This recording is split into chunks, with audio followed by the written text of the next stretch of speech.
Welcome to my channel, History and Heritage World. Please subscribe my channel and click on bell icon. خلافت عثمانیہ کی ترک فوج نے یورپی ملکوں میں اپنی فتوحات کا سلسلہ جاری رکھا۔ عثمانی خلیفہ سلیم اول نے پیچھے پلٹ کر عالم اسلام پر نگاہ دوڑائی تو انہوں نے دیکھا کہ صفوی سلطنت عراق تک پھیل چکی ہے، جبکہ ممالک مصر اور شام میں اپنی قیادت کھو رہے ہیں۔ سلطان سلیم اول نے اپنی فوجی قوت شام کے حلب کی طرف موڑ دی۔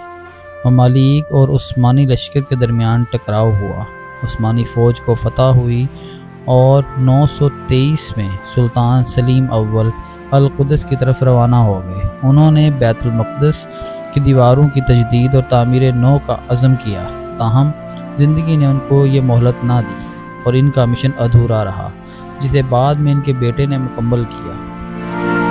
اسپین کی قتل عام سے بچ جانے والے یہودیوں کے ساتھ عثمانیوں کی ہمدردی کے باوجود یہودیوں کی یروشلم کو بار بار کی نقل مکانی کے عزائم اور ان کی کوششوں کے خلاف اپنے اقتدار کی مدت بھر میں عثمانیوں نے بند باندھے رکھا، جبکہ ان کے لیے مکہ مکرمہ، مدینہ منورہ اور فلسطین کے علاوہ اپنی پوری سلطنت کے مقامات کو وسعت قلبی کے ساتھ کھول دیا۔ لیکن یہ ان کے احسان مند نہ رہے، بلکہ یروشلم اور فلسطین کے تئیں اپنے درینہ عزائم اور خواب کی تکمیل کو شروع کر دیا۔ اب سے کوئی 80 برس قبل تک پورے فلسطین میں کسی ایک جگہ بھی کوئی یہودی بستی موجود نہ تھی۔ عثمانی خلفاء نے پابندی لگا رکھی تھی کہ یہودی اپنے مقدس مقامات کی زیارت کے لیے وزٹ ویزے پر فلسطین آ سکتے ہیں اور چند روز قیام کر سکتے ہیں، لیکن انہیں فلسطین میں زمین خریدنے اور آباد ہونے کی اجازت نہ تھی۔ عثمانی خلفاء کے علم میں یہ بات تھی کہ یہودی فلسطین میں بتدریج آباد ہونے اور اس پر قبضہ جمانے کی منصوبہ بندی کر رہے ہیں تاکہ وہ اسرائیل کے نام سے اپنی ریاست حاصل کر سکیں۔ اس لیے اس سلسلہ میں عثمانی خلافت کا رویہ بے لچک تھا اور وہ کسی قیمت پر یہودیوں کو فلسطین میں آباد ہونے کا موقع فراہم کرنے کے لیے تیار نہ تھے۔ اس کے خلاف یہودیوں نے سازشوں کے تانے بانے بننے شروع کر دیے اور باقاعدہ تحریکیں چلائیں۔ ایک شبتائی تاسفی نامی ترک یہودی نے 1665 میں یہودیوں کو جمع اور منظم کرنے اور فلسطین کی طرف ہجرت کرنے کی پہلی دعوت شروع کی۔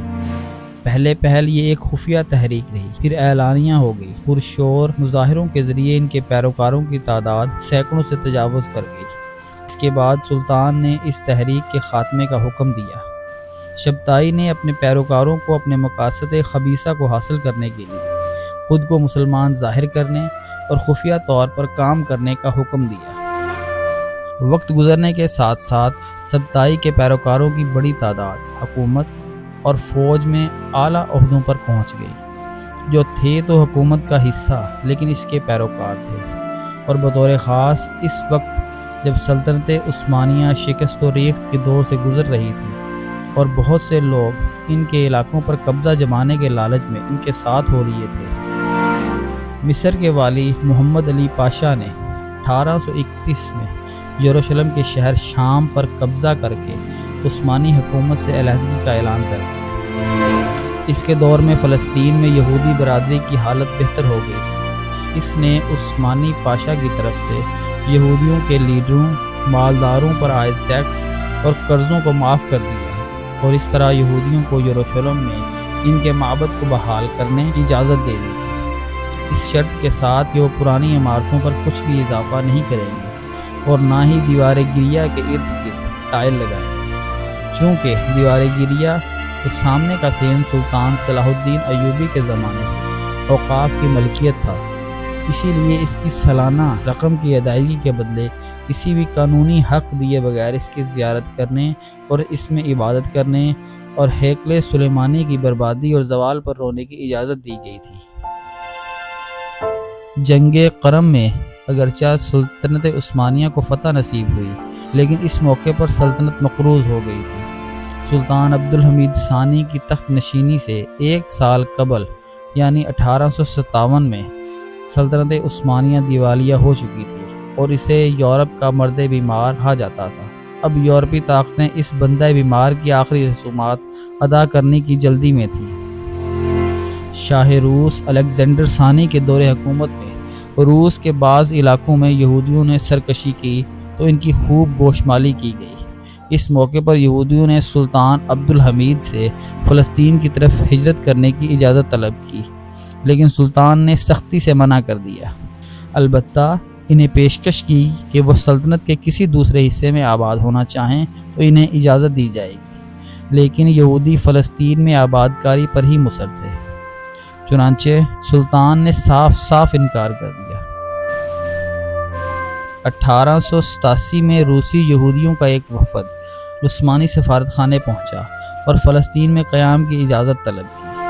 سلطان کی طرف سے ایک فرمان سفارت خانے کو بھیجا گیا جس میں اپنے سابقہ موقف کا اعادہ کیا گیا۔ اس کے ساتھ ہی قدس کی جانب ایک حکم نامہ جاری کیا گیا جس میں بیرونی یہودیوں کو یہاں قیام کی ممانعت کی گئی۔ اسی سال 14 روسی یہودیوں کا ایک گروہ استنبول کی سیر کو آیا اور یہاں سے اس نے فلسطین کا رخ کیا، اس ارادے سے کہ وہیں قیام پذیر ہو جائے گا۔ سلطنت عثمانیہ کے اداروں کو پتہ چلا تو سلطان نے اقدس کے امیر کو برقی تار بھیجا کہ جس دن وہ گروہ یہاں پہنچے اسے یہاں اترنے نہ دیا جائے بلکہ اپنی حدود سے نکال دیا جائے۔ 1891 میں یہودی طاقتوں کا ایک وفد استنبول پہنچا اور اس نے امور خارجہ کے وزیر محمد سعید پاشا کے ذریعے سلطان عبد الحمید سے رابطہ کیا۔ انہوں نے جواب دیا کہ ہم یہودیوں کو اقدس میں آباد نہیں کر سکتے، اگر ان کی آباد کاری اتنی ہی ضروری ہے تو انہیں امریکہ لایا جائے، اور اگر کوئی گروہ یہود ہماری اجازت کے بغیر یہاں داخل ہوا تو ہم اسے فوری طور پر بے دخل کر دیں گے۔ ہرزل آسٹریائی ہنگری کا ایک یہودی قانون دان، مصنف و دانشور اور عالمی صہیونی تنظیم کا صدر تھا۔ اسے ریاست اسرائیل کا روحانی باپ قرار دیا جاتا ہے۔ اس نے جرمن بینکار ہارن مورسدی ہیش سے مل کر عارضی طور پر یہود کو ارجنٹینا میں آباد کرنے کی اسکیم بنائی۔ اگرچہ کچھ لوگ یہاں ہجرت کر کے گئے لیکن یہود میں یہ منصوبہ عام پذیرائی حاصل نہ کر سکا۔ فروری 1902 میں ہرزل نے استنبول کا ایک مزید سفر کیا جس میں سلطان سے ملاقات تو نہ ہوئی لیکن چند وزیروں سے ملاقات ہوئی جس میں کوئی خاطر خواہ نتیجہ نہ نکلا۔ چنانچہ ہرزل نے مایوس ہو کر اپنے کسی اجلاس میں بیان دیا، میری تمام امیدیں دم توڑ چکی ہیں، جب تک سلطان عبد الحمید تخت سنبھالے ہوئے ہیں ہم فلسطین میں داخل نہیں ہو سکتے۔ صہیونی تنظیم کے سربراہ نے خلافت عثمانیہ کے 25ویں خلیفہ اور عثمانی سلطنت کے 34ویں سلطان عبد الحمید کو ایک پیشکش کی کہ اگر آپ سرزمین فلسطین میں یہودی آباد کاری کی اجازت دے دیں تو ہم آپ کو سونے کے 150 ملین برطانوی پاؤنڈ ادا کریں گے۔ سلطان نے جواب دیا، اگر تم مجھے 150 ملین برطانوی پاؤنڈز کی بجائے وہ سارا سونا بھی دے دو جو پوری دنیا میں پایا جاتا ہے تو بھی مجھے تمہاری پیشکش قبول نہیں، کیونکہ میں پچھلے 30 سال سے اسلامی دنیا اور امت محمدیہ کے مفادات کا نگہبان ہوں۔ میں کوئی ایسا قدم نہیں اٹھاؤں گا جس سے مسلمان میرے آباء و اجداد اور خلفاء و سلاطین پر دبا لگے۔ میں یہودیوں کو سرزمین فلسطین کا 1 انچ بھی نہیں دینے والا، کیونکہ یہ میری ملکیت نہیں ہے، یہ مسلمانوں کی ملکیت ہے جنہوں نے اس کے دفاع کے لیے خون کی ندیاں بہائیں۔ یہ جواب سن کر صہیونی زعما پھنکارتے سام کی طرح غصے سے بیتاب ہو گئے۔ انہوں نے اپنی توپوں کا رخ سلطان کی طرف پھیر دیا، زبانیں زہر اگلنے لگی، تمام وسائل جھونک دیے گئے، مہرے متحرک کر دیے گئے۔ عبد الحمید جو یہودی عزائم کے سامنے ایک مضبوط دفاعی 4 دیواری بن کر کھڑے تھے، 1908 میں معزول کر دیے گئے۔ یہ واقعہ اس وقت کے یہودیوں کے لیے خوشی اور مسرت کی لہر بن گیا اور یروشلم اور دیگر فلسطین میں یہودی تارکین وطن کی ہجرت کا ریلا بہہ نکلا۔ 1909 میں سلطان عبد الحمید کا انتقال ہو گیا تو گویا اس دن سے اسرائیل کے وجود کی بنیاد پڑ گئی۔